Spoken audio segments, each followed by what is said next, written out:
কে সেই মুসাফির, কি তার পরিচয়? আমার ছাগলের উলানে দুধের কোনো বংশ নাই, এই উলানে দুধ আসলো কেমন করে? এত বড় মহামানব, কি তার পরিচয়? আল্লাহু আকবার। রাতের বেলা বেলাল ঘুমাইতে পারে না, ঘুমানোর আগে শুধু নবীর স্বপ্ন, নবীর চেহারা ভাসে। ঘুমাইতে গেলে ওর বেলাল নবীকে স্বপ্ন দেখে।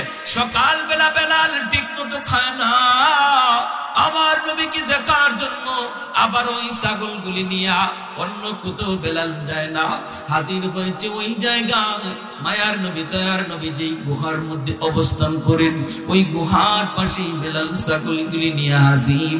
আর মনের ভিতরে তামান্না, মনের ভিতরে ইচ্ছা হলো, আজও যদি মুসাফির আমাকে ডাক দেন, আমি ছাগল নিয়ে তার কাছে হাজির হব, এক নজর তার দেখার জন্য। আরেকটু জোরে কন্যা সুবহানাল্লাহ। ওই দিন আল্লাহ নবী ডাক দিলেন, রাখাল। নবীজির ডাক শোনা মাত্রই বেলাল আবারও গেলেন, নবী ডাক দিলেন, এরে বেলাল। ওই দিনও বেলাল নবীর সামনে যা হাজির। আল্লাহ নবী আবারও বলেন, বেলাল একটা ছাগল নিয়ে আসো। ছাগল আনা মাত্রই নবী উলানে হাত লাগান, উলান দুধে ভরপুর হয়ে যায়। কারণ আমার নবীর হাত যেখানে লাগে ওই জায়গাটাই বরকতে ভরপুর হয়ে যায়। এটা তো নবীর বরকতি হাত, এটা তো আমার নবীর বরকতি হাত, ঠিক কিনা জোরে বলেন? নবীর বরকতি হাত যেখানে লাগে, নবীর বরকতি হাত যার জন্য উঠে, এর জন্য দোয়া আল্লাহর সাথে সাথে কবুল করে। বেলাল ওই দিনও চলে গেলেন, আমার নবীকে পরিচয় জানতে পারেন না। নবীর পাশে আসলেই তিনি দম বন্ধ হয়ে যায়, কথা ভুলে যান, বিবেক খারাপ হয়ে যান, শুধু নবীর চেহারার দিকে তাকায় থাকেন। কিন্তু তিনি যে বলবেন, আপনি কে, কি আপনার পরিচয়, কেন আপনি গুহায় আছেন, এই কথাটা বেলাল ভুলে যায়। এইভাবে 3 দিন চলে গেল। তৃতীয় দিন বেলাল মনে মনে কয়, আজ আমি অবশ্যই জিজ্ঞেস করব, আপনার পরিচয় কি, আপনি কেন এখানে? তৃতীয় দিন যায় যখন নবীর পরিচয় জানতে চাইলেন, মায়া নবী যখন পরিচয়টা শোনায় দিলেন, সাথে সাথে বেলাল কই, নবী গো, আমি আর দেরি করতে চাই না, শুধু নাম শুনেছি আপনার, আজ নিজের চোখে দেখলাম। ওগো নবীজি, আমি নিজের চোখে যা আপনার মুজিজা দেখেছি, আপনার সাথে মালিকের সম্পর্কের প্রভাব আমি যা নিজের চোখে দেখেছি, পৃথিবীর আর কেউ না দেখুক, আর কেউ না জানুক, আমি তো জানি, আমি তো দেখছি।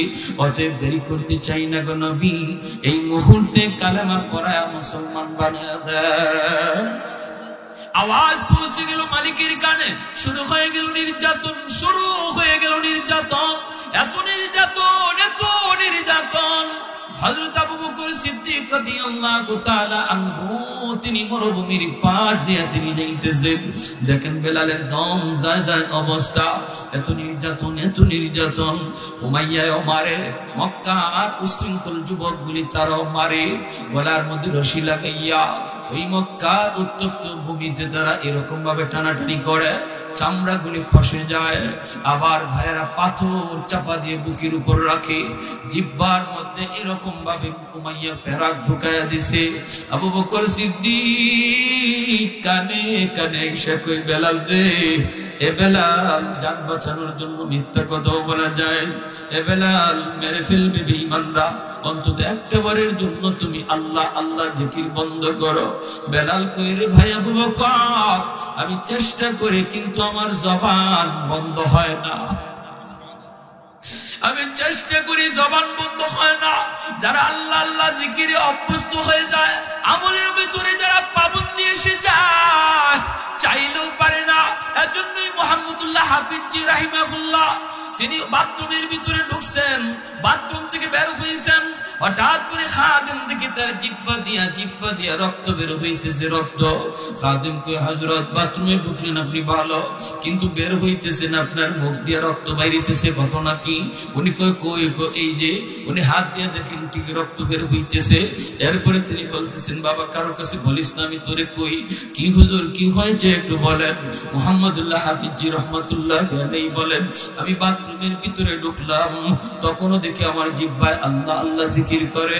আমি জিহ্বারে বললাম, জিহ্বা, সব জায়গায় আল্লাহ আল্লাহ জিকির করা যায় না, এটা হলো বাথরুম, এখানে আমার মালিকের নাম নেওয়া যায় না, বন্ধ কর বন্ধ কর। আমার কথায় জিহ্বা নড়াচড়া বন্ধ করে না, জিহ্বা জিকির বন্ধ করে না। আমি বারবার বলতেছি, জিহ্বা তুই বন্ধ হ, বন্ধ হ, এটা বাথরুম, এখানে জিকির চলে না, জিকির চলে না। আমার জিহ্বা তো বন্ধ হয় না। এই কারণে আমি জিহ্বারে দাঁত দিয়া কামড় দিয়ে ধরছিলাম, আর এই কামড়ে জিহ্বা কাইটা রক্ত বের হইতেছে। যেই জমিনের কোরআন এবং হাদিসের আলোচনা হয়, যেখানে আল্লাহ রসুলের আলোচনা হয়, এই জায়গাটাকে রহমতের ফেরেশতারা, আকাশের ফেরেশতারা নক্ষত্রের মতো চমকাইতে দেখেন। সুবহানাল্লাহ, জোরে কোন প্যারে হাজিরিন। এজন্য এই জায়গাটার অনেক দাম। মায়ার নবী বলেন, যেখানে আল্লাহ এবং তার রসুলের আলোচনা হয়, সেই জায়গাটা দুনিয়াতেই রাউযাতুম মিন রিয়াজিল জান্নাহ, জান্নাতের বাগান হয়ে যায়। জান্নাতের বাগানে আল্লাহ সবাইকে আসার বসার সুযোগ দেয় না। আল্লাহ যাকে পছন্দ করেন, ভালোবাসেন, আল্লাহ যাকে মহব্বত করেন, তাকে আল্লাহ নেক কাজ করার তৌফিক দান করেন। মায়ার নবী তার এক হাদিস শরীফে বলেন, যখনই তুমি কোনো নেক কাজ করার তৌফিক পাইবা, সুযোগ পাইবা, তখনই তুমি বুঝে নিবা আল্লাহ তোমাকে ভালোবাসেন। আমরা এখানে আসি নাই, আল্লাহ আমাদেরকে ভালোবেসে নিয়ে এসেছেন, ঠিক কিনা ভাই? জোরে বলেন। আমরা আসি নাই, আল্লাহ ভালোবেসে নিয়ে এসেছেন, ঠিক না? এজন্য আমরা তওবার নিয়তে বসব। একজন মানুষ এখানে আসার আগে সে গুনাহগার ছিল, কিন্তু বসার সাথে সাথে তওবার নিয়ত করলো। আল্লাহ রাব্বুল আলামিন বসার আগে সে, তার নাম ছিল গুনাহগারের তালিকায়, আর তওবার নিয়তের সাথে সাথে আল্লাহ তার নাম তালিকাভুক্ত করেছে ওলির খাতায়। আত-তাইবু মিনাজ যামবি কামান লা যামবা লা। মায়ার নবী, রহমতের নবী বলেন, তওবাকারীর তওবা আল্লাহ এমন ভাবে কবুল করে, তার আমলনামায় কোনো গুনাহই থাকে না, বরং এই গুনাহটারে আল্লাহ নেকি দ্বারা পাল্টায় না। যেরকম না, সুবহানাল্লাহ, নেকি দ্বারা আল্লাহ গুনাহ পাল্টায় না। কি ভাই? কেন? কারণ হলো, হাসরের মাঠে তার আমলনামা দেখে কোন মানুষ যেন খোঁটা দিতে না পারে, কেউ যেন এই কথা না বলে, মিয়া তোমার এই জায়গা খালি দেখা যায়, মনে হয় এখানে গুনাহ ছিল, আল্লাহ দয়া করে মাফ করে দিছে, তুমি দয়ার গুণে মাফ পাইছো, আল্লাহ দয়া করে মাফ করছে, এতটুকু কথাও যেন কেউ তার কইতে না পারে, বলতে না পারে। এজন্য গুনার জায়গাটা মোচন কইরা এই খালি জায়গাটা আবার নেকি দ্বারা ভরপুর করে দাও। সুবহানাল্লাহ। তাহলে আমরা তওবার নিয়তে বসতে পারি না? কারা কারা তওবার নিয়তে বসার নিয়ত? আল্লাহ তুমি প্রতিটা হাতকে কবুল করো, আমাদের প্রত্যেকের তওবাকে তুমি কবুল করো, যেরকম আমিন। মুআজ্জাজ হাজিরিন, তওবাকারীর পিছনের গুনাহ যে আল্লাহ পাক নেকি দ্বারা পাল্টায়, এই প্রসঙ্গে একটা ঘটনা বলবো। মনোযোগ সবার আসছে তো ইনশাআল্লাহ? একটা ঘটনা বলি। ঘটনাটা হলো, হযরত সিদ্দিক আকবর রাদিয়াল্লাহু তাআলা আনহু, এই উম্মতের শ্রেষ্ঠ মানুষ, ঠিক না? উম্মতে মুহাম্মাদীর মধ্যে আবু বকর সিদ্দিকের চেয়ে বেশি মর্যাদাবান আর কেউ নাই। 10 জন যে মানুষকে নবী দুনিয়ার তাত্ত্বিক জান্নাতের সার্টিফিকেট দিয়েছেন, যাদেরকে আশারায়ে মুবাশশারা বলা হয়, এর মধ্যে 1 নম্বরই হলেন আবু বকর সিদ্দিক রাদিয়াল্লাহু তাআলা। সে আবু বকর সিদ্দিক রাদিয়াল্লাহু তাআলা আনহু একদিন হযরত ওমর ফারুক রাদিয়াল্লাহু তাআলা আনহুকে বলতেছেন, ভাই ওমর, তোমার নেকি আমি আবু বকরের চেয়ে অনেক বেশি। হযরত ওমর বলেন, এটা আবার কেমনে? আপনার মর্যাদা আমার চেয়ে কত বেশি, আপনার নেকি আমার চেয়ে কত বেশি, সেখানে আপনি কেমনে কন যে আমি ওমরের নেকি আপনার চেয়ে বেশি? আবু বকর সিদ্দিক বলেন, হ্যাঁ বললাম তো, তোমার নেকি আমি আবু বকরের চেয়ে বেশি। ওমর ফারুক রাদিয়াল্লাহু তাআলা বলেন, দলিল, প্রমাণ কি? সিদ্দিক আকবর বলেন, প্রমাণ হলো আল্লাহর কোরআনের আয়াত। কি আয়াত? তো ইল্লা মান তাবা ওয়া আমানা ওয়া আমিলা আমালান সালিহা ফাউলাইকা ইউবাদদিলুল্লাহু সাইয়্যাতিহিম হাসানাত। আল্লাহ বলেছেন যারা তওবা করবে, ঈমান আনবে, নেক আমল করবে, আল্লাহ পাক রব্বুল আলামিন তার পিছনের জীবনের সব গুনাহরে নেকি দ্বারা পাল্টায় দেবে। পিছনের সব গুনাহ যদি আল্লাহ নেকি দ্বারা পাল্টায়, তুমি উমরের পিছনের গুনাহ আমি আবু বকরের চেয়ে অনেক বেশি। গুনাহ তোমার পিছনের, মুসলমান হওয়ার আগে তোমার গুনাহ আমার চেয়ে অনেক বেশি, তোমার অপরাধ আমার চেয়ে অনেক বেশি। ঈমান আনার পরে আল্লাহ তোমার পিছনের সব অপরাধকে নেকি দ্বারা পাল্টায় দিয়েছেন। এই হিসাবে তোমার নেকি আমার চেয়ে বেশি হয়ে গেছে। কথাটা বুঝে আসছে আপনাদের? সহজ কথা বুঝছেন? হযরত ওমর ফারুক রাদিয়াল্লাহু তাআলা আনহু বলেন, ভাই আবু বকর, আমি এত কিছু বুঝি না, আমি একজন সোজা মানুষ। হযরত ওমর বলেন, আমি এত পেশগুজ বুঝি না। যদি আমি উমরের জীবনের নেকি আপনার চেয়ে বেশি হই রে ভাই আবু বকর, তাহলে নেকি পাল্টা পাল্টি করে ফেলি। বুঝেছেন? নেকি পাল্টা পাল্টি করে ফেলি। আমি উমরের জীবনের সব নেকি আপনি লয়া যান, আর আপনি আবু বকরের সারা জীবনের নেকি লাগবে না, শুধু এক রাতের নেকি আমাকে দিয়া দেন। উমর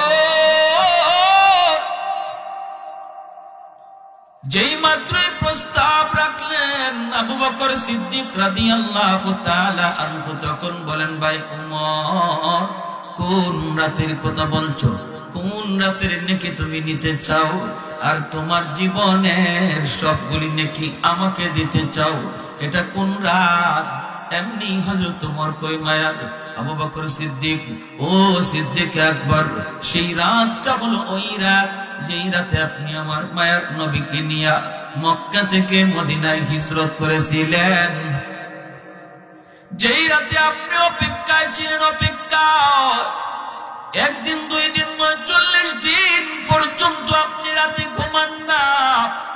দরজার পাশে কান খাড়া করে দাঁড়া দাঁড়া মায়ার নবীর অপেক্ষা করেছেন গো, কখন কোন টাইমে আমার নবী আইসা আমাকে ডাক দেন। এরপরে মায়ার নবীকে নিয়ে আপনি হিজরতের জন্য রওনা দিয়েছেন।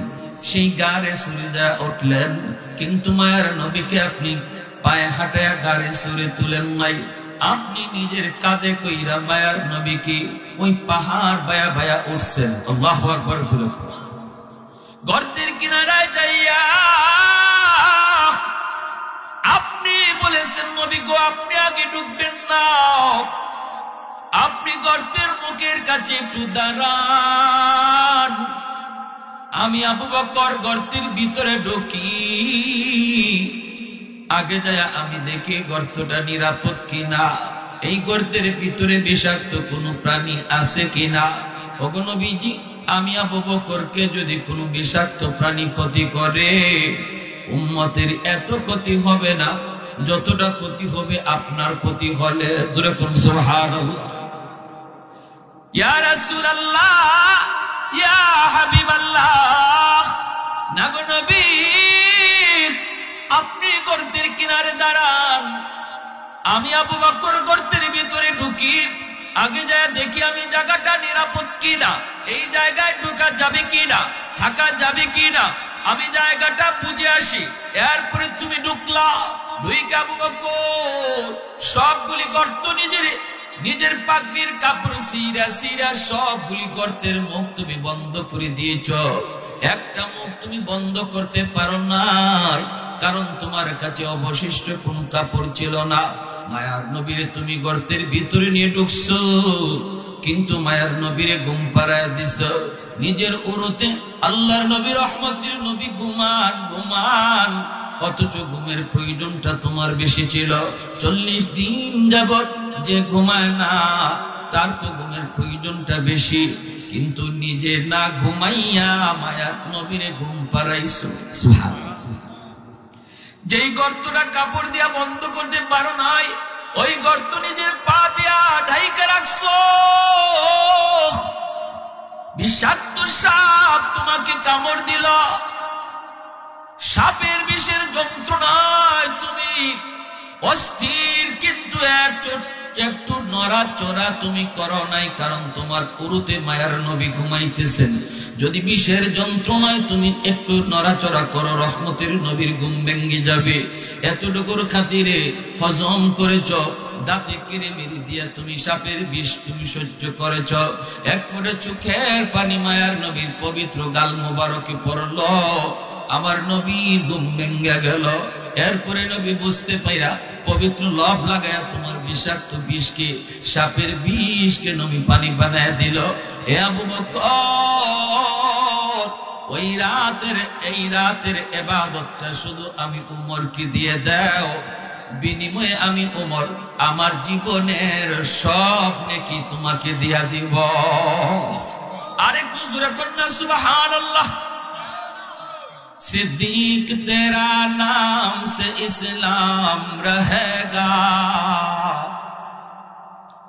सिद्दीक तेरा नाम से इस्लाम रहेगा, दुनिया की सदाकत में तेरा नाम रहेगा, दुनिया की सदाकत में तेरा नाम रहेगा, फारूक तेरा नाम से इस्लाम रहेगा, दुनिया की अदालत में तेरा नाम रहेगा, दुनिया की अदालत में तेरा नाम रहेगा, उस्मान तेरा नाम से इस्लाम रहेगा, दुनिया की सखावत में तेरा नाम रहेगा, दुनिया की सखावत में तेरा नाम रहेगा, हैदर तेरा नाम से इस्लाम रहेगा,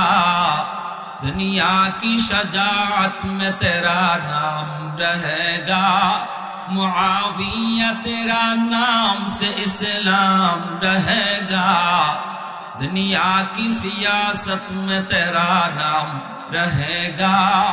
একটু জোরে সুরে কোন আল্লাহু আকবার, মুসলমানের আওয়াজে আল্লাহু আকবার। আমাদের আওয়াজ তো উঁচু হবে, ইসলামের দুশমনদের আওয়াজ তো নিচু হবে। আওয়াজ দেওয়া বলা ঠিক কিনা?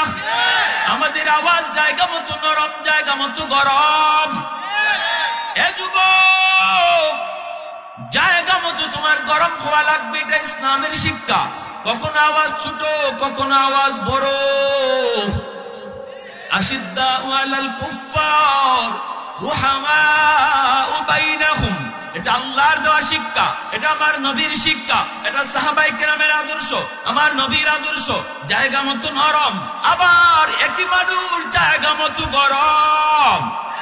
আওয়াজ দিয়া বলেন ঠিক কিনা? বাগে দেখছে কি রে, ছাগলের ফালের ভিতরে আমার একটা জাতি ভাই দেখা যায়। আর দেখা তো যায় যায়, শুধু তা না, ছাগলের বাচ্চায় মাঝে মাঝে হেরে হিংগে গুতাও মারে। আর গুতা খায়া বাঘের বাচ্চা মে মে মে মে মে। বাঘে দূর থেকে দেখতে কয় ইন্না লিল্লাহ, জগৎ দি পাল্টে গেল, যুগ দি উল্টে গেল। কেডায় কারে মারতো আর মার খায় কেডায়, ঠিক না? কারে কেডায় ডরাইতো আর ডরায় কেডায়। আর বাঘের বাচ্চায় হেও যে ছাগলের বাচ্চার তো শিং আছে, শিং দিয়ে গুতা দেয়, হে বেতা পায়। হে ইবা ছাগলের মতো হেও গে শিং দে, হের মাথা দিয়ে গুতা দেয়, গুতা দিয়ে দেখে হে উল্টা আরো দুঃখ পায়। হে তো হিং নাই, বুঝছেন? হেও বুঝতে পায় না ঘটনা কি। তাই আমার গুতা দেয়, আমি কান্দি, আমি গুতা দিলে দি কান্দে না। ঘটনাটা কি? হেও বুঝতেছে না, নিজেরে বুঝেই না হে কোন জাত। বাঘ একটা জঙ্গল থেকে দেখছে, দেখে কয় বুঝছি ঘটনা তো এদের সাথে থাকতে থাকতে, এদের দলে চলতে চলতে এ যে বাঘের জাত এটা ভুলিয়ে গেছে, এ নিজের ছাগল মনে করতেছে। আরে এরে তো বুঝানি লাগবে আগে, তুই ছাগল না তুই বাঘ, এরে বুঝাইলেই কাম সারবো। এমনি বাঘে জঙ্গল থেকে একটা হুঙ্কার দিয়া ছাগলের পালের দিকে দৌড় দিছে। যেই বাঘের হুঙ্কার, চিড়িয়াখানা গেছেননি? চিড়িয়াখানা, ঢাকা চিড়িয়াখানা গেছেন? দেখবেন চিড়িয়াখানার গেট দিয়ে ঢুকবেন, খালি এখনো বাঘ দেখছেন না আপনি, বা হরিণ এখন সিংহ এখনো দেখেন নাই, খালি আওয়াজ দিছে একটা, এতেই দেখবেন জমিন কাঁপতেছে। কাঁপে ওঠে ফায়ার করে জমে। এই হলো সিংহের আর বাঘের হুঙ্কার।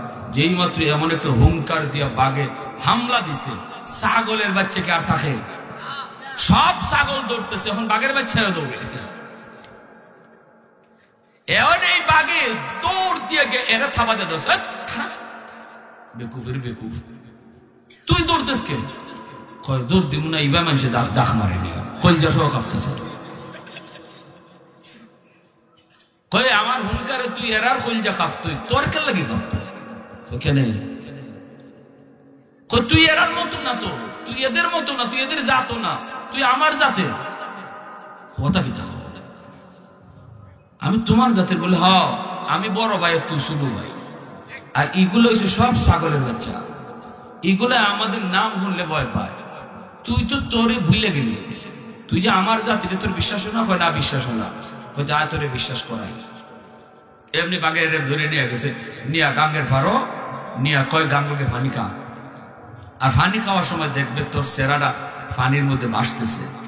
এই সময় তুই দেখিস তোর চেহারাটা ওই ছাগলের মতো না আমার মতো, তুই দেখিস।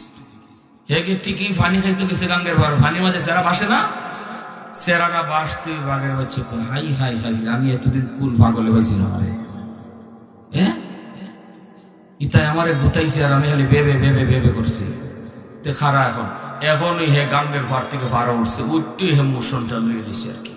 বাপ আইসে খুলল, কারণ নিজের পরিচয় ফাইলিছে, এখন কি আর বাপ না আর বাকি আছে? বাপ আইসে, আইসে পরে বাঘে বড়টা কয় কি তারে কি খবর? কয় ভাই বড় ভাই তুমি ঠিক আছো ভাই, আমি তোমার জাতের। কয় এখন আমার কি আইতইব না তুই একাই যথেষ্ট এই ছাগল গুলার জন্য? কয় একাই যথেষ্ট, তোমার আর আওয়া লাগবে না। এই যে পরিচয়টা, এই পরিচয়টার কারণে তার সে হুঙ্কার ফিরে আসছে। আজ মুসলমান জাতি দুশ্মনদের, বেদিনদের, বেঈমানদের রং ধইরা এদের সাথে চলতে চলতে আমরা আমাদের রং যে মদিনাওয়ালার রং, আমাদের রং যে মুহাম্মদ রাসূলুল্লাহর রং, এই কথাটা আমরা ভুলেই গেছি খ্রিস্টানদের আর ইহুদিদের রং ধরার কারণে। মদিনাওয়ালার রংটারে দুশ্মনটা ভয় পায়। মদিনাওয়ালার রং, রহমতের নবীর রং, সাহাবায়ে কেরামের রং, এই রংটারে বেঈমানরা জমের মতো ডরায়। কিন্তু আমরা ওই রংটাই ভুলে গেছি। আজকে আমরা, এজন্য আমার ভাইয়েরা যে কথা বলতেছিলাম, ঘরে বাইরে আজকে আমাদের দুশ্মন, অতএব আমাদের আর ঘুমায় থাকার সুযোগ নেই।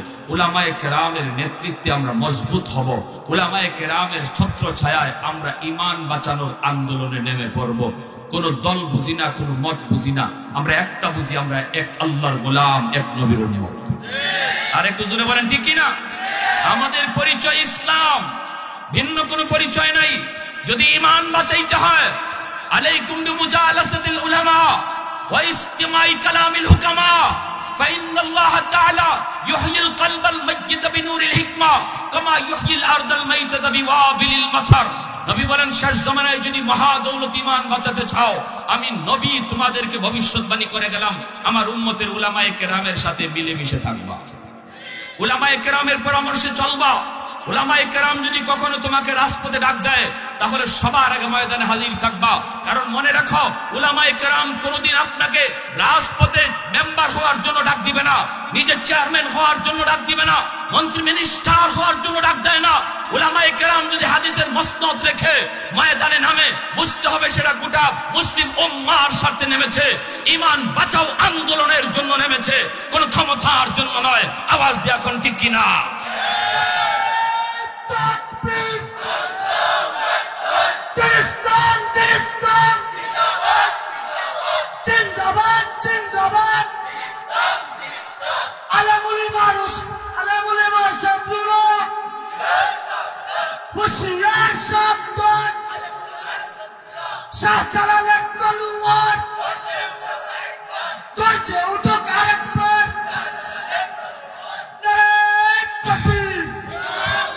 আর স্লোগান দিও না, এখন কথা মনোযোগ দিয়ে শুনেন। সবার মনোযোগ আছে আমার দিকে? মনোযোগ আছে? কার কার একটু হাত উঠিয়ে দেখান, আল্লাহকে দেখান। আল্লাহ তুমি প্রতিটা হাত কি কবুল করো, জোরে বলি আমিন। আমরা ঘুমন্ত না সজাগ? ঘুমন্ত না সজাগ? চৌকের ঘুম বলছি না, কলজার ঘুম, কলজার ঘুম, দিলের ঘুম। দিলে দিলে সজাগ কারা? হাত উঠে আল্লাহকে দেখান। দিল সজাগ, দিল সজাগ। আল্লাহ তুমি কবুল করো, জোরে কোন আমিন। ইয়ার হাদির নতেব, দুশ্মন যে রঙে আসুক আমরা ওই রং ধরতে প্রস্তুত, ঠিক না? ইমানের ডাকাত যেই রং ধরে আসবে এই রঙেই আমরা ওরে ধরতে প্রস্তুত উলামায়ে কেরামের সাথে থেকে, ঠিক না? সবাই সবাই সবাই ইনশাআল্লাহ। আল্লাহ কবুল করো। হযরত আবু বকর সিদ্দিক রাদিয়াল্লাহু তাআলা আনহু তিনি বলতেছেন, ভাই ওমর, তুমি যদি আমার এক রাতের ইবাদত নিতে চাও আর তোমার গোটা জিন্দেগীর ইবাদত আমারে দিয়া লাইতে চাও, তাহলে তো আমার একটু বুঝতে হইব এই এক রাতে আমার কি পরিমাণ নেকি হইছে, এটা আগে বুঝে লই, এরপরে পাল্টাই মনে। বুঝে আসছে আগের কথা? আগের কথা বুঝে আসছে? ওমর ফারুক রাদিয়াল্লাহু তাআলা আনহু বলেন, ঠিক আছে, তাহলে কেমন করে পাল্টাবা? আবু বকর সিদ্দিক রাদিয়াল্লাহু তাআলা আনহু বলেন, ভাই ওমর, তাহলে চলো আল্লাহর নবীর কাছে যাই, মায়ার নবীকে যাই একটু জিজ্ঞেস করি। দুজন আল্লাহর নবীর কাছে চলে আসলেন। মায়ার নবী দয়ার নবীর কাছে আসা মাত্রই নবী বলতেছেন, কেন এসেছো? আবু বকর সিদ্দিক বলে, ইয়া রাসূলুল্লাহ, ওমর তার জীবনের নেকি আমার সাথে পাল্টাইতে চায়। আল্লাহর নবী বলে, আবু বকর কিসের বিনিময়ে পাল্টাতে চায়? আবু বকর বলে, নবী গো, এক রাতের ইবাদত নিয়ে যেতে চায় আর বিনিময়ে ওমর তার জীবনের নেকি আমাকে দিতে চায়। আল্লাহ নবী বলে, ওমর জীবনের নেকি দিতে চায় আর তোমার এক রাতের ইবাদত নিতে চায়, এটা কোন রাত? সিদ্দিক আকবর বলে, ইয়া রাসূলুল্লাহ, ওই রাতটা হলো যেই রাতে আমি আপনাকে নিয়ে হিজরত করেছিলাম, যেই রাতে আমি আপনাকে নিয়ে হিজরত করেছিলাম গো নবী, মক্কা থেকে মদিনায়। ওই রাতের ইবাদতটা ওমর নিতে চায়। আল্লাহর নবী রহমতের নবী তখন বলেন, জবাব তুমি কি দিয়েছো? আবু বকর বলেন, নবী গো, আমি বলেছি রে ভাই ওমর দিব, তবে নবীকে একটু জিজ্ঞাসা লই, আল্লাহর নবীর কাছ থেকে একটু জেনে নেই ওই রাতে আমার ইবাদত কেমন, ওই রাতে আমার নেক পরে পাল্টাবো। আল্লাহ নবী রহমতের নবী কই, রে আবু বকর, পাল্টাবা কি পাল্টাবা না, বদলাইবা কি বদলাইবা না, আমি নবী তোমাকে সাজেশন দেব না, এটা তোমাদের দুজনের ব্যাপার। আমার এই ব্যাপারে কোনো কথা নাই, আমার এই ব্যাপারে কোনো পরামর্শ নাই, আমি বাধাও দেব না, কারণ দুজন মায়ার নবীর শ্বশুর।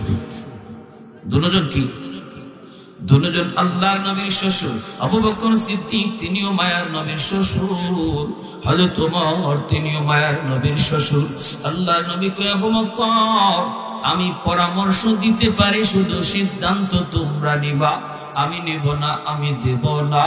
এইবার মায়ার নবী বলতেছে, আবু বকর বদলাবা কি বদলাবা না তবে জানি না, এতটুকু শুধু আমি নবী বলি রে আবু বকর, শুধু ওমর নয়, তামাম উম্মতের সমস্ত নেকি যদি এক পাল্লায় রেখে দেওয়া হয় আর তোমার ওই রাতের এক রাতের ইবাদত আর নেকি যদি এক পাল্লায় রেখে দেওয়া হয়, আমার আল্লাহ জানাইছেন তোমার নেকির পাল্লা ভারী হয়ে যাবে।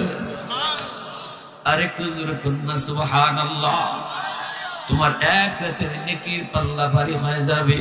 এই কথা বললাম মাত্রই আবু বকর সিদ্দিক বলতেছে, ভাই ওমর তাহলে পারলাম না, আমি যদি পাল্টাই নবীর কথায় বোঝা গেল আমি ঠকমু, ঠিক না? পাল্টাবো না। এর জন্যই বলছিলাম যে আল্লাহ তওবার নিয়তে যারাই বসে তার তওবা কবুল কইরা পিছনের গুনাহ যা করছিল এই গুনাহগুলিরও আল্লাহ নেকি দ্বারা বদলায় দেয়। সুবহানাল্লাহ। তাহলে আমাদের তওবার নিয়ত আছে তো ইনশাআল্লাহ? সবার আছে তো ইনশাআল্লাহ? আমি যে আয়াতে কারিমা তেলাওয়াত করেছি, আল্লাহ পাক রব্বুল আলামিন বলেন, ওয়ালাকাদ যারানা লিজাহান্নামা কাসীরাম মিনাল জিন্নি ওয়াল ইনস, আমি মানুষ এবং জিন জাতির ভিতর থেকে কিছু মানুষ আর কিছু জিনকে শুধু জাহান্নামের জন্য বানাইছি। এদের অন্তর আছে কিন্তু বুঝে না, চোখ আছে দেখে না, কান আছে শুনে না। উলাইকা কাল আনআম, আল্লাহ বলেন এরা চতুষ্পদ জন্তুর মতো, বালহুম আদল, এর চেয়েও নিকৃষ্ট। এই আয়াতে আল্লাহ মানুষকে চতুষ্পদ জন্তুর চেয়েও নিকৃষ্ট বলেছে। কোন মানুষ? যে মানুষের চোখ আছে চোখ দিয়া দেখে না, যা দেখার ছিল তা দেখে না, কান ছিল যা শোনার ছিল তা শুনে না, বিবেক ছিল বিবেক দিয়া যা বোঝার কথা তা বুঝে না। এরা মন যা চায় তাই দেখে, মন যা চায় তাই খায়, মন যা চায় তাই শুনে, মন যা চায় তাই বলে। এমন আসেনি না নাই? আসেনি না নাই? যারা বলে দেয়ার ইজ নো গড, আল্লাহ বলতে কিছু নাই, যারা বলে মানুষ বান্দর থেকে হইছে, এর মাথা তিতা যে হামাইছে, এই কথারে আল্লাহ বলছে। এদের বিবেক আছে, বুঝ নাই, চোখ আছে দেখে না, কান আছে শুনে না, এতটুকু বুদ্ধি নাই যে মানুষ বলে বান্দর থেকে হইছে, বিবর্তন বা ডারউইনের মতবাদ আজকে সপ্তম শ্রেণীর সিলেবাসে ঢুকাই দিছে। আলহামদুলিল্লাহ এই মাত্র খবর পাইলাম যে এখন একটা বোর্ড গঠন হয়েছে, এই সিলেবাস, এই পাঠ্যপুস্তকের এই যে পড়া, এই যে লেখা, এটা পরিবর্তন করার জন্য সরকার উদ্যোগ নিছে এবং কিছু বিজ্ঞ আলেমকেও পাশে রাখবে। আলহামদুলিল্লাহ এখন আমরা সরকারকে ধন্যবাদ জানাই, ধন্যবাদ জানাই। 95% মুসলমানের দেশে মানুষ বান্দর থেকে ওই সৃষ্টি হইছে, এই শিক্ষা দিবে, আর আমরা আমাদের বাচ্চা কাচ্চারে এই শিক্ষাগুলা পড়াবো। এটা মুসলমানের দেশ হতে পারে না, এটা মুসলমানের দেশে সম্ভব হতে পারে না। বাবা মা আল্লাহর কাছে হাসরের মাঠে জবাব দিতে হবে। আমার সন্তান কি করছে এই ব্যাপারে আল্লাহর কাছে বাবার জবাব দিতে হবে, মার জবাব দিতে হবে। আপনার সন্তান যদি ডারউইনের মতবাদ শিখে তাহলে ইসলাম থেকে সে অটোমেটিক সরে যাবে। পর্দার বিরুদ্ধে যদি যে কুৎসাই বইয়ে দেওয়া হয়েছে, এই গল্পগুলো যদি পড়ে, ছোট ছোট বাচ্চাগুলা পর্দাকে শিশুকাল থেকে খারাপ জানবে, বোরকাটারে খারাপ জানবে। এমন সূক্ষ্মভাবে যারা ইসলামকে ধ্বংস করার জন্য পাঠ্যপুস্তকে ইসলাম বিরোধী এই কথাগুলি আর এই সাবজেক্টগুলি দিল, এদের বিরুদ্ধে বাবা মা আলেম ওলামা শুধু না, আপনার সন্তান যেই সন্তানটা স্কুলে পড়ে, এই সন্তানের বাবা আপনি, আপনার দায়িত্ব প্রতিবাদ করা, আপনার দায়িত্ব প্রতিবাদ করা। কারণ আপনি এই স্টুডেন্টের গার্ডিয়ান, আপনি প্রতিষ্ঠানের বাচ্চার গার্ডিয়ান, আপনার প্রতিবাদটাই হবে যথাযথ, ঠিক কিনা? ওলামায়ে কেরাম খালি সব প্রতিবাদ করবে আর আমরা খালি চেয়ে চেয়ে দেখবো টিভির পর্দায়। অত সোজা না, আল্লাহর কাছে গেলে জবাব দেওয়া যাবে না। প্রত্যেকটা মুসলমানের ইমানি দায়িত্ব, ঠিক কিনা? প্যারে হাজরিনের জন্য বলতেছিলাম, আল্লাহ বলেন এরা নামে মানুষ কিন্তু প্রকারে হাইওয়ান, এরা নামে মানুষ প্রকারে হাইওয়ানের চেয়ে নিকৃষ্ট। নবীজি বলেন নিকৃষ্টদের আল্লাহ কি বুঝাইলেন? আর দুনিয়া কুল্লুহা জিফা কত আলিবুহা কিলা। নবী বলেন দুনিয়া মরা গরু, আর মরা গরুর পিছনে যারা লাগে এরা কুত্তার মতো। কুত্তা যেমন দেখবেন মরা গরু ফাইলে পড়ে, এ মালিক ভুলে যায়, রাত দিন খালি মরা গরু আছে আর কুত্তা আছে। শিয়ালেও মালিক ঠিকানা বলে না, শকুনেও ঠিকানা বলে না। মরা গরু 3 ধরনের প্রাণী খায়, শিয়ালে খায়, শকুনে খায়, কুত্তায় খায়। শিয়ালও দেখবেন সারা রাত খায়, সকাল হইলেই তার ঠিকানা গর্তে যায়, গাতো যায়। আর সন্ধ্যার দিন হইলে পরে শকুন আসে, সারাদিন শকুনে খায় মরা গরু, সন্ধ্যা হইলে হেও ঠিকানা বলে না, গাছের ডালে যায়। কুত্তা যদি মরা গরু পায় তাহলে দেখবেন রাইতও বুঝে না, দিনও বুঝে না, ঠিক না? এখন তো মরা গরু দেখা কমে গেছে। আরো 15-20 বছর আগে প্রায় হাওরে মরা গরু ফুটে থাকতো আর সারাদিন হকুনে খাইতো, ঠিক না? খাইতো ভালো কথা, দেখবেন রাতে হকুন নাই, শিয়াল আইছে। কিন্তু কুত্তা হে মরা গরু ফাইলে মালিক ভুলে ফেলে, কোথায় তার ঠিকানা, কে মালিক, কে তারে দুধ ভাত দিয়ে খাওয়াইলো, কে তারে সাবান দিয়ে গোসল করায়, সব বইলা রাত নাই দিন নাই। আরেকটা কুত্তারে আইয়া শরীক করে না। যদি কোনো কুত্তা আয় তাইলে বোঝা যায় হ্যাঁ আরো পাগলা হয়ে যায়। এটা হলো কুত্তার সবচেয়ে খারাপ বৈশিষ্ট্য, হিংসা। কুকুর তার জাতি বাইরেও সহ্য করতে পারে না। সীমানা দিয়া যদি আরেকটা কুত্তা খালি ঢুকে তাই তার মাথা ব্যথা শুরু হয়ে যায়, ঠিক না? এর এরিয়াতে আর কেউ আইবারই দেয় না। এইরকম আল্লাহ রাব্বুল আলামিন বলেন যে সমস্ত মানুষগুলা দুনিয়া পাইয়া, দুনিয়ার জৌলসতা, দুনিয়ার রং তামাশা, ভোগ বিলাসিতা পাইয়া মালিক বলে এরা, আর ওই কুত্তা, যে কুত্তা মরা গরু পাইয়া মালিক বলে, দুইটা সমান। বেশ কম না? বুঝে আসছেন? জোরে কন, আরো জোরে বলেন, ঠিক কিনা?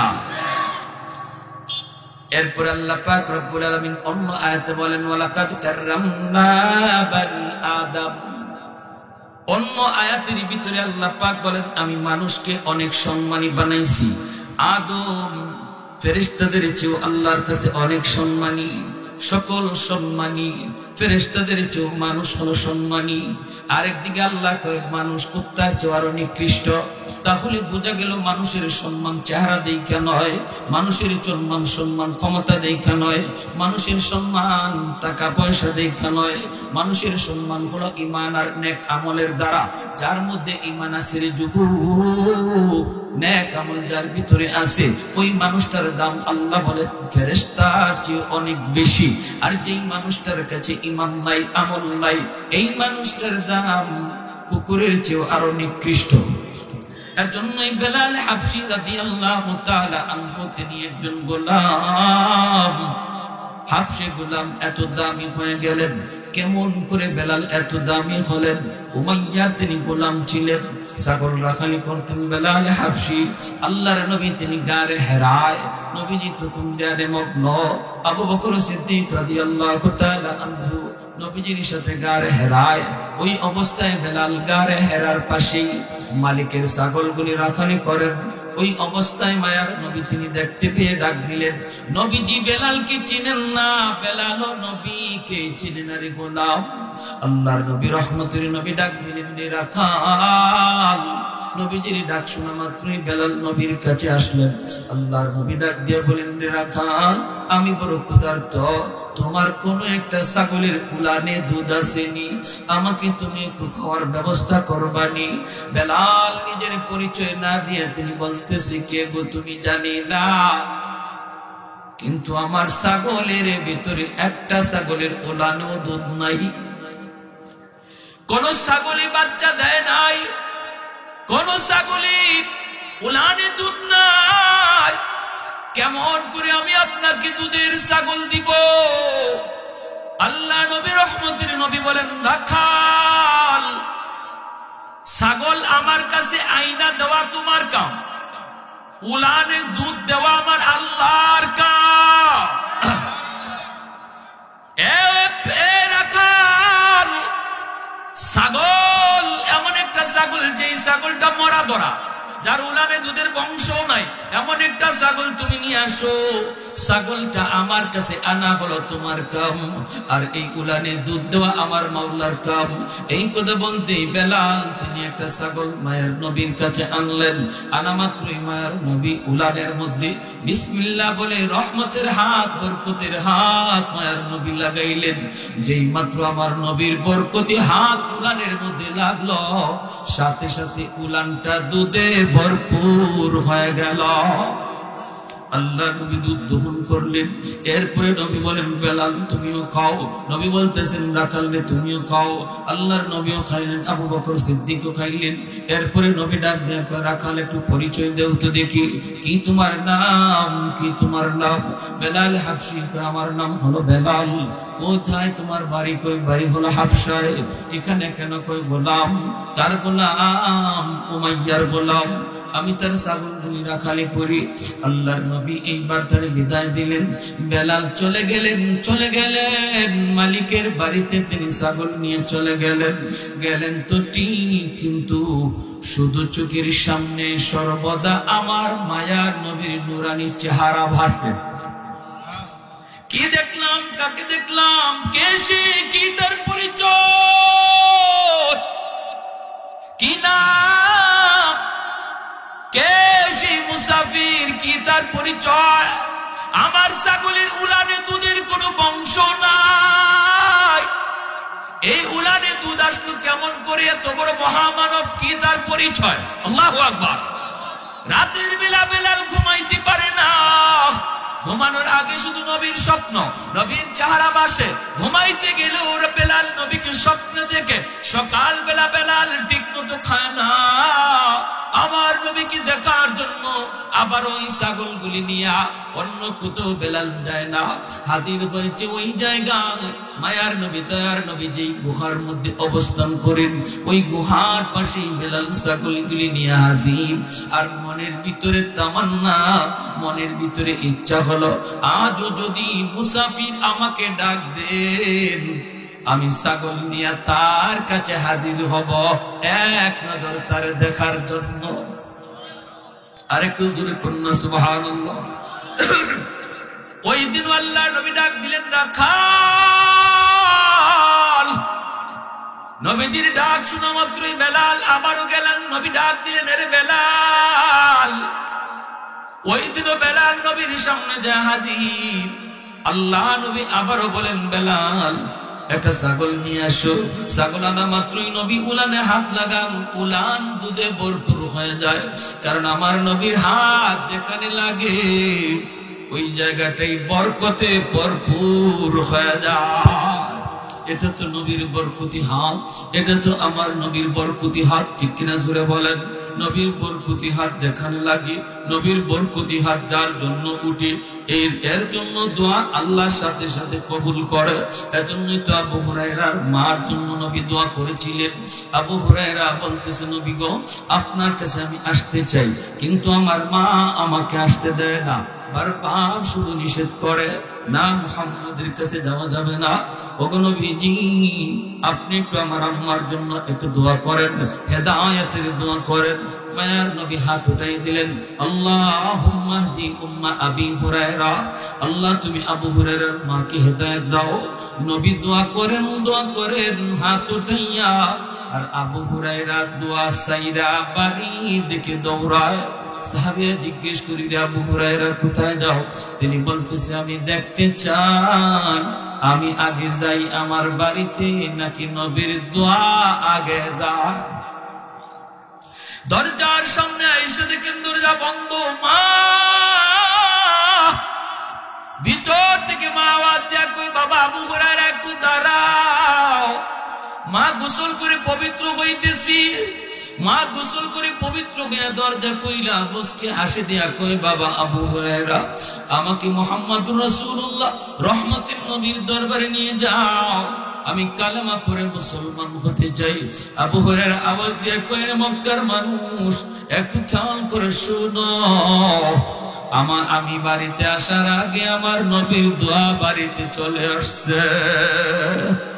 कौनैन मुख्तार खुदा तुमको बनाया,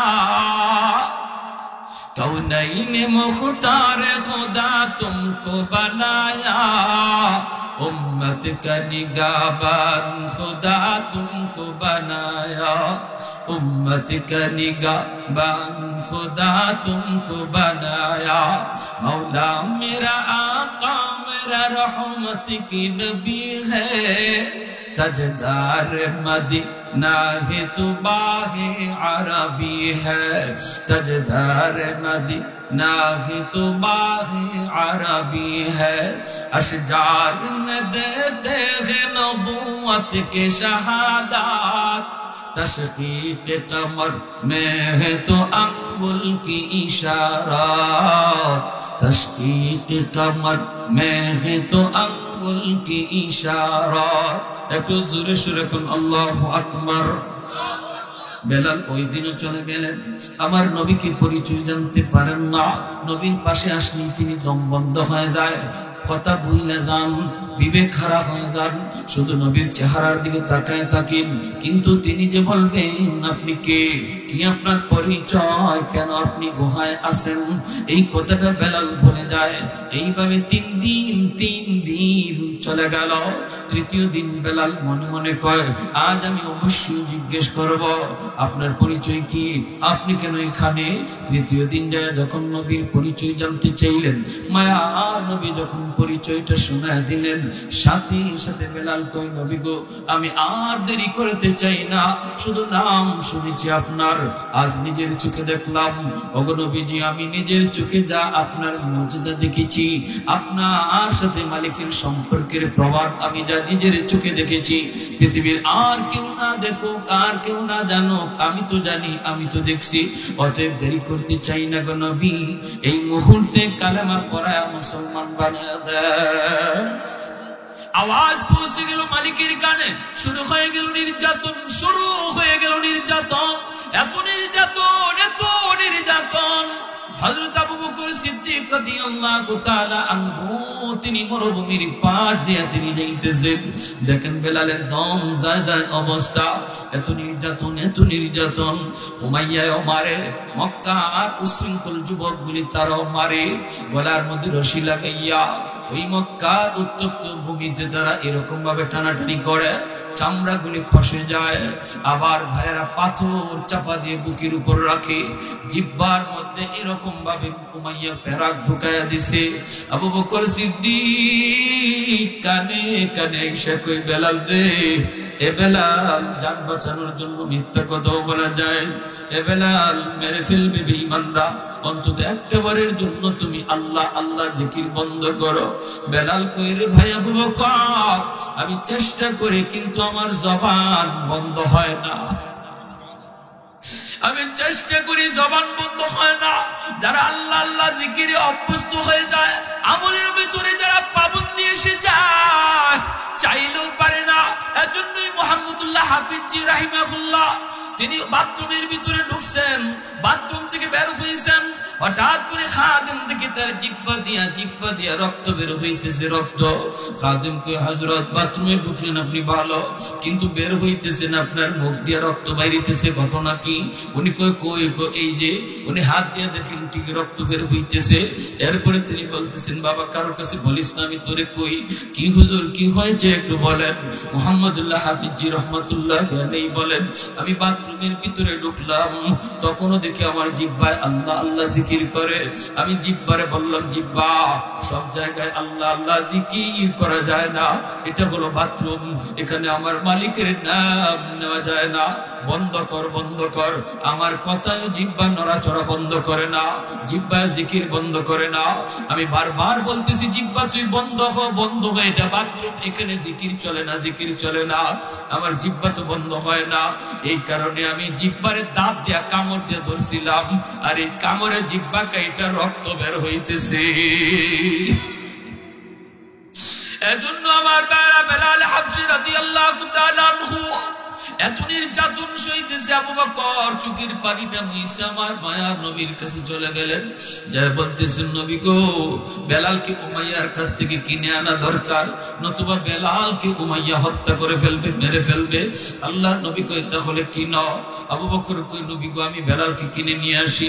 নবী কই, আমার কিছু পয়সা আমি সাথে নিয়ে যাও, কিয়ামতের ময়দানে আমি আল্লাহরে কই, আল্লাহ, বেলালকে কিনার ভিতরে আমি নবীরও কিছু পয়সা ছিল। আবু বকর সিদ্দিক গেলেন, কে বলতেছেন, উমাইয়া বেলালকে আমার কাছে বিক্রি করে দে। উমাইয়া কয়, এটা একবারে আকাম, তুমি লয়া যাও, এটা আমার রাখার প্রয়োজন নাই, তুমি লয়া যাও। আবু বকর সিদ্দিক কই, কত দেওয়া লাগবে? কয়, 10 স্বর্ণ মুদ্রা দিয়া দিও, 10টা স্বর্ণ মুদ্রা দিয়া দিও। আবু বকর সিদ্দিক সাথে সাথে 10টা স্বর্ণ মুদ্রা দিয়ে বেলাল হাবশীকে কিনলেন। এমনি উমাইয়া কইরা, আবু বকর তুমি অত বোকা, এ আবু বকর তুমি অত বোকা, আমি চাইলাম 10 দিরহাম, 10 টাকা, তুমি কিনাও নিলা 10 টাকায়, কমও কইলা না। আরে এটা আমার কাছে এত কম দাম, এর কোনো দাম নাই, এর দিয়ে আমার কোনো কাম হয় না, এ খালি আল্লাহ আল্লাহ জিকির করে, এর দিয়ে কোনো কামও করাইতে পারি না, এত কম দামি 1 টাকা যদি তুমি কইতা, তবু আমি তোমার কাছে বিক্রি করে দিতাম। আবু বকর সিদ্দিক কই, উমাইয়া শুন, তুই বেলালরে চিনস নাই, বিদায় তুই কস বেলালের দাম 1 টাকা, আমিও বেলালকে চিনছি বিদায় শুন, আজকে যদি তুই 100টা স্বর্ণ মুদ্রা চাইতি, তবু আমি আবু বকর বেলালকে কিনে নিতাম। আরে কুজুরে কোন সুবহানাল্লাহ, এত দামি হয়ে গেলেন বেলাল। কালো তো কালো, শুধু কালো না, জমের কালো, চেহারার ভিতরে কোনো সৌন্দর্য নাই। আল্লাহ পাক রব্বুল আলামিন কয়, চেহারার সৌন্দর্যে মানুষ আমি আল্লাহর কাছে দামি হয় না, দাবি হয় ঈমান আর আমলের কারণে। ঠিক কিনা ভাই, জোরে কর। এজন্য আমার ভাইরা, সিলেটের মুশাহিদ বাইনপুরি রহমাতুল্লাহি আলাইহি আপনাদের সূর্য সন্তান ছিলেন, কালো তো কালো, একদম জমির কালো। কেমন কালো ছিলেন? জিহ্বাটা পর্যন্ত কালো আছিল।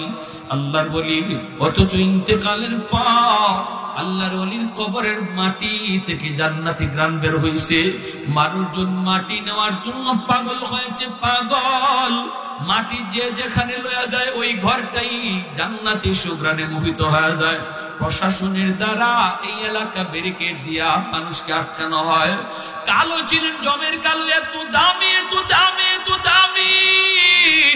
এজন্য বলি রে যুবক, আল্লাহর কাছে ক্ষমতার বলে দামি হওয়া যায় না, টাকার জোরে দামি হওয়া যায় না, চেহারা সৌন্দর্য হওয়ার দ্বারাও দামি হওয়া যায় না। আল্লাহর কাছে যদি দামি হতে হয়, ওই যুবক, যেই যুবক যৌবনে মসজিদে গিয়ে নামাজ পড়ে, যেই যুবক যৌবনে বাপ মার সেবা করে, যেই যুবক যৌবনে কোরআনের পাগল হয়, যেই যুবক যৌবনে আলেমদেরকে শ্রদ্ধা করে, যেই যুবক যৌবনে হালাল পথে চলে হারাম থেকে বাঁচে, এই যুবক যৌবনে আল্লাহর তালিকায় ওলির খাতায় নাম উঠে যায়। سبعة يذلهم الله في ظله يوم لا ظل إلا ظله إمام عادل إمام عادل ورجل شاب نشأ في عبادة ربه এজন্য ইমাম নবী কয়, ওই যুবক, যেই যুবক যৌবনে পাগলামি করে না, যৌবনে সে মদ গাঁজা খায় না, যৌবনে হারাম প্রেম ভালোবাসার দিকে যায় না, অন্তরের ভিতরে মালিকের প্রেম জমায় নাই, এই যুবক, যেই যুবক যৌবনে বাপ মার সেবা করে, যেই যুবক যৌবনে দাঁড়িয়ে রাখে, মাথায় টুপি পরে মসজিদে হাজির হয়, ওই যুবক কিয়ামতের ময়দানে আল্লাহর আরশের ছায়ার নিচে মেহমান হয়, এবং যৌবনেই তার নাম ওলির তালিকায় লেখা হয়। একজন যুবক ওলি হওয়া যত সহজ, বৃদ্ধ মানুষ ওলি হওয়া তত সহজ না। কারণ যত ওলি আল্লাহর ওয়াহেস হয়েছেন, সমস্ত ওলি হয়েছেন যৌবন কালে। যৌবনের ইবাদতটা আল্লাহর কাছে এত দাম। বেলাল হাবশির দাম এত বেড়ে গেল। এইবার বেলাল হাবশির দাম কেমন বাড়ছে? মদিনার তিনি গেলেন, আল্লাহর নবীর পার্সোনাল সেক্রেটারি হয়ে গেলেন। সুবহানাল্লাহ। যেরকম বেলাল হাবশিকে কিনে আনলেন আবু বকর সিদ্দিক, নবীর খেদমতে আসলেন। আসার পরে নবী আজাদ করলেন, আবু বকর আজাদ করে দিলেন। সেই বেলাল, তিনি এত কালো বেলাল, হাবশার গোলাম ছিলেন যিনি, তিনি হয়ে গেলেন রহমতের নবীর পার্সোনাল সেক্রেটারি, পিএস। এখন নবীর সাথে যদি কেউ দেখা করতে হয়, সবার আগে বেলালের অনুমতি নিতে হয়। যেরকম সুবহানাল্লাহ। নবীর সাথে দেখা করতে হলে বেলালের পারমিশন লাগে। মায়ার নবীর দরজার সামনে পাহারাদারের মতো দাঁড়ায় থাকেন। নবীর ঘরের মুনতাজিমে বাইতে রাসূলুল্লাহ সাল্লাল্লাহু আলাইহি ওয়াসাল্লাম, আবার মসজিদে নববীর মুয়াজ্জিন, নবী ইমাম, বেলাল মুয়াজ্জিন। আজান দিবেন বেলাল, আজান দিয়েই হযরত বেলাল হাবশী রাদিয়াল্লাহু তাআলা মায়ার নবী ঘরে কোথায় আছেন, কোন অবস্থায় আছেন খোঁজার জন্য যাইতেন। আল্লাহ নবীর খাদেম ছিলেন, পার্সোনাল সেক্রেটারি ছিলেন, নবীর ঘরের দারওয়ান ছিলেন, নবীর মসজিদের মুয়াজ্জিন ছিলেন, সবই বেলালই ছিলেন। সুবহানাল্লাহ। আমার ভাইরা, বেলাল হাবশী নবীর সাথে যারাই দেখা করত, এদেরকে মেহমানদারি করতেন, এদেরকে মেহমানদারি করতেন। তো বেলাল হাবশী মেহমানদারি করতে যাইয়া তিনি কখনো কখনো মানুষের কাছ থেকে ধার আনতেন, ধার আনিয়া মেহমানদারি করতেন। এক পর্যায়ে এক লোকের কাছ থেকে ধার আনতে আনতে এত ধার বাইরে গেছে, এই লোকে একদিন হযরত বেলাল হাবশী আজান দিবেন, এখন আজান পরে দেও, আমার টাকা দেওয়া নেই। বেলাল হাবশী কবে টাকা দিবেন, আজানটা দেওয়া, এখন আজানও দিতে দিব না, আজান দিবা পরে টাকা দেওয়া নেই। বেলাল হাবশী রাদিয়াল্লাহু তাআলা এটা কেমন কথা? আল্লাহ নবীর কাছে আসলেন, নবীজি বলেন তো ঠিক আছে, নবীজি জিম্মাদারি নিলেন। এরপরে বেলাল আজান দিলেন। এবার নবী বলতেছেন, বেলাল ঋণ পরিশোধ করবো কেমন করে? বেলাল বলি, ইয়া রাসূলুল্লাহ, আমিও তো ভাবতেছি কেমনে করবো গো নবী, তাহলে আমার কয়েকদিনের জন্য ছুটি দেন, আমি দূরে কোথাও চলে যাই, গিয়ে মজদুরি করব, কাজকর্ম করব, হ্যাঁ, মানুষের ঘরে কাজ করব, কইরা আমি কিছু টাকা আইনা ঋণ পরিশোধ করব। অথচ এই ঋণটা করছেন নবীর মেহমানদেরকে খাওয়ানোর জন্যই। আল্লাহ নবী অনুমতি দিয়ে দিচ্ছেন। সারা রাত বেলাল তিনি কাপড় চোপড় গুছাইতেছেন, সকালে তিনি চলে যাবেন কাজের সন্ধানে। ফজরের সময় বেলাল কাপড় গুছাইতেছেন ঠিক, কিন্তু বেলালের চোখ দিয়ে দরদর করে পানি পড়ে। রহমতের নবীর আশিক, এই আশিক কেমন করে নবীকে তৈয়া অন্য কোথাও যে কাজ করবেন? ফজরের সময় কে যেন দরজায় নক করে, বেলাল, মায়ার নবী তোমাকে মসজিদে নববীতে রাখেন। বেলাল মসজিদে নববীতে গেছেন, গিয়া দেখেন মদিনার মসজিদে নববীর সামনে 10টা উট বুঝাই করা খাদ্য দ্রব্য আর মালামাল হাজির। সুবহানাল্লাহ। আল্লাহ নবীর কাছে বেলাল যায়, কই নবী গো কেন ডাক দিয়েছেন? নবী কো, বেলাল তোমার ঋণের জিম্মাদার আল্লাহ নিজে হয়ে গেছেন। সুবহানাল্লাহ। 10টা উট বুঝাই করা মালামাল তোমার জন্য পাঠানো হয়েছে। এ বেলাল, এইগুলা তুমি লয়ে যাও, লয়ে তুমি ওই লোকের ঋণ পরিশোধ করো, অবশিষ্ট যা তাকে আবার মানুষের কাছে দান করো। সুবহানাল্লাহ। এই ভাইরা বন্ধুরা, ফজরে আজান হয়ে গেল, বেলাল আজান দিয়ে দিলেন। ভাইরা বন্ধুরা, এরপরে দেখা গেল, ভাইরা না একটা ঘটনা বলি, শুধু একটা ঘটনা বলি, এরপরে শেষ টানবো বয়ানের। ভাইরা বন্ধুরা, রমজান মাস, সেহরির টাইম, সেহরির আগে মুয়াজ্জিন সাহেবরা বলে টাইম শেষ, টাইম শেষ, কয়নি না কয় না? 3টা বাজে, 3:30 বাজে, 4:40 বাজে, কয়নি না কয়? তারপরে কয় 10 মিনিট বাকি, এরপরে কয় 5 মিনিট বাকি, এরপরে কয় টাইমই নেই, হয় না? তো হযরত বেলাল যখনই ভাবছেন, তিনি কইছেন টাইমই নাই, তখন তিনি মনে মনে ভাবতেছেন, যে দেখি আমার নবী খায়া শেষ করছেন নি, সেহরি খায়া শেষ করছেন নি, আমি যে আজান দিব আগে যায় দেখি আমার নবী খানা শেষ করছেন নি, সেহরি খাওয়া শেষ নি। বেলাল গেছেন, যায় দেখেন আল্লাহর নবী 3জন মেহমান নিয়ে সেহরি খাইতেছেন। বেলাল যায় বলতেছে, ইয়া রাসূলুল্লাহ, সেহরির টাইম শেষ। নবী চাইছেন, চাই বলেন আচ্ছা ঠিক আছে তুমি যাও। বেলাল গেলেন, ভাবছেন নবী তো খানা খায় শেষ করে ফেলছেন। একটু পরে তিনি আবার আসছেন, টেরি টাইম তো শেষ, আজান তো দিয়ে দিব, গিয়ে দেখি নবী এখনো খানা খায়া শেষ করছেন নি। হযরত বেলাল আয়া দেখেন নবী এখনো খানা খাইতেছেন। বেলাল কই, ইয়া রাসূলুল্লাহ, ওগো নবীজি সেহরির টাইম শেষ। নবী চাইছেন, এখন ঠিক আছে বেলাল তুমি যাও। বেলাল আবার চলে আসছেন। তৃতীয়বার বেলাল গেছেন, যা দেখি এখনো নবী আসে না, খায়া শেষ করছি, আজান তো দিয়ে দিব, আয়া দেখেন আল্লাহু আকবার, এখনো নবী সেহরি খাইতেছেন। এইবার হযরত বেলাল ডাক দিয়ে কয়, ইয়া রাসূলুল্লাহ, খোদার কসম, খোদার কসম গো নবী সেহরির টাইম শেষ। যেই মাত্র তিনি কইছেন নবী গো সেহরির টাইম শেষ, খোদার কসম, তখনই আল্লাহর নবী কয় তাড়াতাড়ি শেষ করো, তাড়াতাড়ি, আর কেউ খায় না, পানিও খায় না, যার মুখ যেখানে যা আছে এখানে রেখে ফেলাই দাও। আমার বেলালে কসম করে ফেলছে, সাথে সাথে খানা আটাই নিছে, আটাই আল্লাহ নবী চলো চলো মসজিদে নববীতে চলো। ফজরের নামাজ নবী পড়াইলেন, পরে নবীদের মিম্বরে বসলেন, মিম্বরে বসে বলতেছেন, বেলাল কাছে আসো। আল্লাহু আকবার। আল্লাহ নবী বলে, সাহাবীরা শোনো, আজ আমি সেহরি খাইতেছিলাম, বেলাল তুমি যাদেরকে দেখছো এর ভিতরে একজন ছিলেন জিবরাইল আমিন, যিনি আমার সাথে, তুমি যখন প্রথমে আমাকে বলছো নবী গো সেহরির টাইম শেষ, তখন জিবরাইল আমাকে কই, নবী গো সেহরির টাইম আরো আছে, খান। সুবহানাল্লাহ কন্যা, তুমি কইছো সেহরির টাইম শেষ, জিবরাইলে কয় আছে, এজন্য খাইছি। দ্বিতীয়বার যখন তুমি আর কইছো সেহরির টাইম শেষ, তখনও জিবরাইল আমাকে কয়, নবী গো টাইম আরো আছে, খান। তৃতীয়বার যখন তুমি আইসা কসম করে ফেলছো, তখনও জিবরাইল কইতেছে, নবী গো এখনো কিছু টাইম ছিল, কিন্তু বেলালের কসমের ইজ্জত রক্ষার্থে আল্লাহ টাইম অফ করে দিছে। সুবহানাল্লাহ, একটু আস্তে কোন। সেহরির টাইম ছিল, কিন্তু বেলাল কসম খাইলিছে। এত দামি মানুষ আল্লাহর কাছে বেলাল, ওই বেলালের কসমের ইজ্জত রক্ষায় জিবরাইল কয় আল্লাহ টাইমটা অফ করে দিছে। সুবহানাল্লাহ। ওয়ালাকাদ কাররামনা বনি আদম, আজন্য আল্লাহ পাক কয় মানুষ তোমাকে আমি এত দামি বানাইলাম, এত দামি, ফেরেশতার চেয়েও তুমি দামি। কখন? যখন তোমার ভিতরে ঈমান থাকবে, আমল থাকবে, যখন তোমার চোখ সঠিক কাজে ব্যয় হবে, কান তোমার সঠিক কাজে ব্যয় হবে, জবান তোমার সঠিক কাজে ব্যয় হবে, কান তোমার সঠিক কাজে ব্যয় হবে, জবান তোমার সঠিক কাজে ব্যয় হবে, তখন তুমি মানুষটা ফেরেশতার চেয়েও দামি, ফেরেশতার চেয়েও দামি। আর যদি তুমি তোমার চোখ কান নাককে তুমি যথাযথ কাজে ব্যয় না করো, যা দেখতেছো তাই বলতেছো, যা শুনতেছো তাই বলতেছো, কি কয় জানেননি? কয় যারে দেখি না তারে মানি না। কই কারে মানো না? কয় আল্লাহরে দেখি না তাই আল্লাহরে মানিও না। তার একজনকে আহাম্মকের আহাম্মক, তুই কি করছ? ফখরে বান্দাল রহমতুল্লাহি আলাইহি একটা একদিন কয় কি জানেন, নাস্তিকা কয় হুজুর, হুজুর এই মানুষে আর কত ধোঁকা দিবে? হুজুরে কয় কিরম ধোঁকা দিই? কই যে মানুষের হুজুর একখান ফু দেন, তে আপনি একখান ফু দিয়ে দেন, বাতাস ছাড়লেন, এই বাতাসে কি হইল? কি হইল বাতাসে?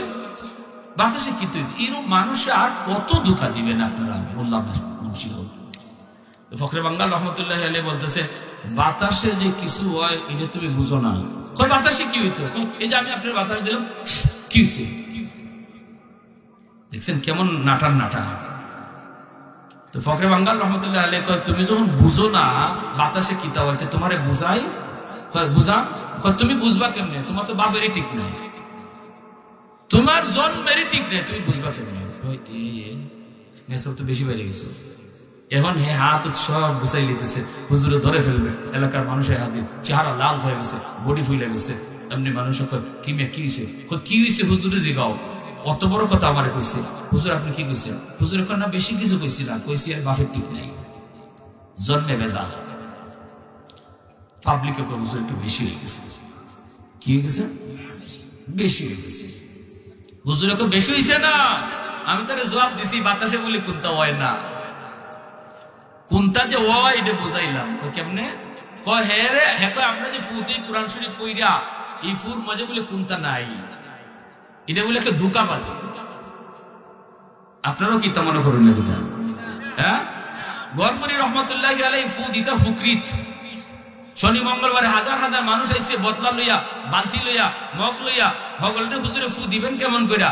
এই জন্য হুজুরে ফুকুরের মাঝে ফু দিয়া যাইতা, আর কইতা ফুকুর থেকে পানি লইয়া যাও কি। আর মানুষের পুকুর থেকে বোতল বইরে বইরে পানি নিত, খাম হয়ে দিত। এক লোকে একদিন কয় হুজুর আমার একই নয় না, আমি লন্ডন থেকে আইসি, আমার একখান ফু দেওয়ার লাগবো খাস কইরা। কেমনে কয়? আমার জগের মধ্যে কাছের একটা জগ লই আইসে, এই কাছের জগের মধ্যে ফু দিতে হবে। গরপুর রহমতুল্লাহি আলাইহি বলতেছে তোমার একই নয় না? কয় না হুজুর একই নইব কেমনে? ফুকির ই কুনার মাঝে আপনি ফু দিছেন, ই ফু হি কুনার যায় কেমনে? তো আল্লাহর ওলি কয় তোমার বুঝ হইব, তুমি জগটা ভালো করে ধরো, আমি ফু দিতেছি। ধরলাম তো, ধরছি এইভাবে। আমাদের উস্তাদ গুলো পাশে ছিলেন যারা দেখছেন, এইভাবে জগটা ধরছে, আর আল্লাহর কোরআনে আয়াত করে ফু দিছেন। দেওয়ার লগে লগে কাছের জগ টাস টাস করে ফাইটা মাটি ফুরা পানি সহ ঘুরে গেছে। তাহলে আল্লাহর কালামের মধ্যে আসর আসেনি না নাই? এই কথা বুঝাইবার লাগে ফখরে বাঙ্গাল কয় তুমি বুঝবা কেমনে কোরআনে আয়াতে যে আসর আছে? তোমার তো জন্মের ঠিক নাই, তোমার বাপের ঠিক নাই। তখনই কয় হুজুরে কয় আমি কেন কইছি এটা বুঝবা, তোমরা যারা পাবলিক এসো তোমরা শুনো। হে বলে বাতাসে কি আছে এটা বুঝে না, এটা বুঝাইলাম। আমি যে তারে একটা গালি দিছি, এটা একটা বাতাস, এটা মারছিও না, আঘাত করছি না। দেখো একটা বাতাস চাচ্ছি, হ্যাঁ সেরা লাল হয়ে গেছি গিয়া, বডি ফুলে গেছি গিয়া, হ্যাঁ মোটো হয়ে গেছি গিয়া, আমার দলিলিত। অথচ আমি তার মারলাম না, অথচ হাতও তুললাম না, একটা বাতাস চাললাম। বাতাসে যদি তার চেহারা লাল বানায় দেয়, বডি ফুলাইয়া দেয়, একটা নাপাক বাতাস তাও গালি। কোরআনের আয়াত হলো পাক, পাক আয়াত কইরা বাতাস চাললে যে 100 নয়, এটা বুঝাইছি। বুঝে আসছে আপনাদের? জোরে কোন ভাইরা বন্ধুরা, কোন কথা ছিলাম? কোনটার থেকে কোনটা দেখছি কর না ঘর? হ্যাঁ, তো হযরত বেলাল হাবশী রাদিয়াল্লাহু তাআলা তখন ওই অবস্থায় তিনি যখন আল্লাহ পাক রব্বুল আলামিন কয় জিবরাইল জানায় দাও আমার বেলালের ইজ্জতের খাতিরে আমি আল্লাহ সেহরির টাইমটা অফ করে দিয়েছি। যেরকম সুবহানাল্লাহ। তাহলে আমার ভাইরা বন্ধুরা বলুন দেখি, আল্লাহর কাছে দামি হয় টাকার জোরে, ক্ষমতার জোরে, না আমলের জোরে? কারা কারা যৌবনে আমল করতে রাজি আছে? একটু হাত উঠে আল্লাহকে দেখায়।